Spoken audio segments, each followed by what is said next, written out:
Should $200 a day or a different number be used as the accepted benchmark for us gig economy hustlers? I'm going to share why I use $200 a day on this segment of the Gig Geezer.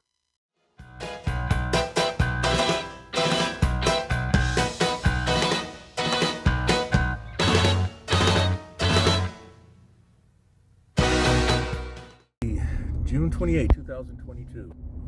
And if this is your first time checking out the Gig Geezer, hey, thanks for coming by. And if you would not mind, hit that subscribe button, give my content a thumbs up, share my content among others, and I definitely welcome your comments in the section below. And if you're a returning visitor of the Gig Geezer, hey, thanks for coming back. In my market, after giving even more thought, if history holds true, my market is approaching the middle of the dirt slow season, and typically that runs from somewhere around after June 1 through, say, the middle of July. I mentioned this somewhat towards the end of my most recent Gig Geezer upload, which came out yesterday. Actually, it came out today. It came out today, June 28, but it was actually recorded or documented on June 25th. Now, what does that really have to do with $200 or more? Well, one of the things that, at least on my segments of the Gig Geezer, one of the things that I've often talked about is how I've somehow managed to make $200 or more, stringing them together multiple days in a row. In fact, my most recent streak came to an end yesterday evening after 27 consecutive days in which I put in a first and second half hustle. It ended with me making $185. I made $86 in 4.5 hours in the first half of the gig hustle, and then another $99 in 4.5 hours in the second half of the Gig Geezer hustle. It was not a good day. And how does that tie into the slow season and all? Well, the thing that I've noticed in the past week, even more so, is the sparsity, the scarcity of orders coming across all my apps. It doesn't matter whether it's DoorDash, it doesn't matter if it's Grubhub, it doesn't matter if it's Uber Eats, it doesn't matter if it's Ship It, Instacart, Point Pickup, Roadie. I haven't seen a gig. I haven't accepted a gig with Roadie since May 2nd. Those are at least the primary seven or eight that I'm on. And then I've not even bothered to ask rideshare drivers what's going on in the market. But the discussion is about, why is $200 such a big deal? Making $200 a day in your gig hustle is a big deal. Well, I'm only going to talk really from my perspective on this, and my perspective only. It's a nice round number to use for a conversation piece. It's a number that people can grasp. It's a number that people can visualize and aspire to make hopefully on a regular basis. If not that, make it a milestone number. Now, there are other milestone numbers: $250, $300, $400, $500 in a day. In the Columbia metropolitan market, I would venture to say $500 would be one of those days in which all the dominoes fell the right way. In another market, it could be just a really, really good day. But in Columbia market, here in South Carolina, that is one of those days that you talk about as an all-timer.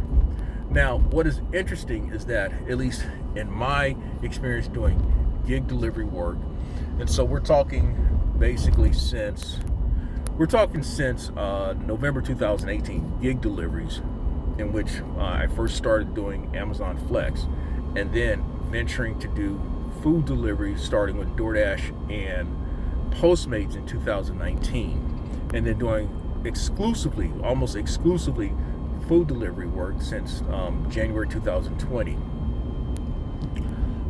My best single day is like 360 plus dollars, if memory serves me correct, maybe 370. And I've only topped $300 or better only a handful of times, believe it or not. I mean, if memory serves me correct, the last time I did $300 or more was last September when I did $330 in like 5.5 hours. And a few dominoes fell the right way in order for me to have done that. So far in 2022, my best day is $270 something, and that was on Mother's Day. So that goes to show you that it may not be what all it's cracked up to be. But then again, it's not like I've been out there usually I'm out there anywhere between, it used to be between 6.5 to 8 hours. Now it's more like 7.5 to maybe 9 hours. I'm not out there 10, 11, 12, 13, 14, 15 hours as what some people are when they record numbers of $300 or more. So that's a difference right there too. So with that said, if I'm not out there the 10, 11, 12, 13, 14, 15 hours, I'm somewhat putting a cap on what I can make in a day. And quite honestly, a lot of days, what happens is that once I get somewhere in that $200 range, I'm good. I felt that I've done enough for the day. I'm thinking about getting home, getting some rest, getting caught up with some other stuff, or working on uploading, editing and uploading the next Gig Geezer segment, something along those lines, or getting back to the queen of my life, something along those lines. I don't have the attention span to be out there that long, or the desire to be out there that long. Now, when I did rideshare, the only way I was out that long was if I had migrated to Charleston or Charlotte. And what had happened is that obviously from Columbia to Charlotte, Columbia to Charleston, that's a 90-minute drive just to get there in either direction. And so 3 hours of my day was spent commuting to those locations and then spending about 8-9 hours driving. That's the only way that I would be out for that long. Now, I settled on the $200 a day goal. That evolved over time. When I started, I was just glad to make money and have access to that money. And then I set $100 a day as a goal. And then I evolved into setting $150 as a goal. And I guess when I started doing, as I began to become more skilled at doing food delivery and really making it work in a hustle, $200 seemed to be the next reasonable goal to set. I never went beyond $200 as setting as a goal. $250 I always thought was a stretch. $300 was one of those milestone numbers. That this is just me talking, not anyone else, because other people, may have set as a reasonable goal $300. But I based that also on the time that I would be out doing my hustle. All right. Well, granted that the familiar refrain, as always, when one talks about money and gig economy work, market has a lot to do with your capacity of making money. I'm certain that if I were in a larger market like Greenville, Charleston, or Charlotte, or even Atlanta, I would probably be setting a higher goal, perhaps at $250 a day, maybe even $300 a day. But given to that, the gig economy has gone back to previous levels, and I'm talking about 2018, 2019.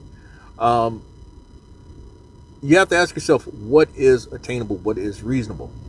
Even still, I have been comfortable with the $200 benchmark based on the time that I know that I try to spend each day.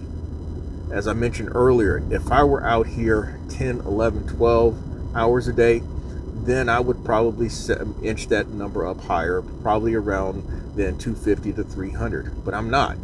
Typically, my day is going to be, as it is now, somewhere in that 7.5 to 9 hour range. And I really don't like it to be 9 hours. I'd like it to be really between 7.5 and 8.5 hours. Now,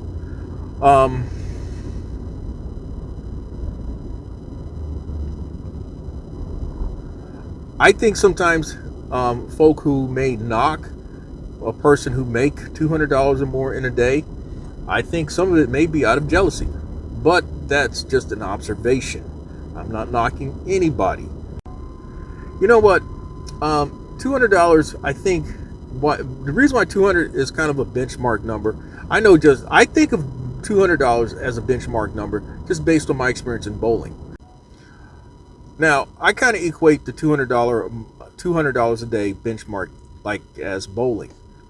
In bowling at the high level scratch or PBA level, like I bowl at, we use that as, like in golf, par. And so anything under par is good, anything over par is bad. Anything under par is in black, anything over par is in red. And same thing in bowling. When you, in the sense that when you bowl over 200, your score is in black, and if you bowl under 200, your score is in red. And so if I bowl a $185, or as I made $185 yesterday, that would be -15 or in red. Now, Sunday, when I made $202 and change, that was 2 over, so that would be in black. So that's that's just my mentality. One of the ways why I look at $200 as a benchmark score. You may have it differently, and so be it.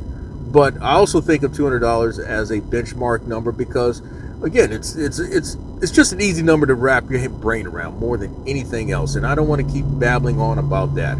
But if you like the content that's been provided in this segment of the Gig Geezer or in any other segment of the Gig Geezer, do me a favor, hit that subscribe button, give my content a thumbs up, share my content among others, and I definitely welcome your comments in the section below. I'm in Wood Lane, and as always, may your hustle and may your grind continue.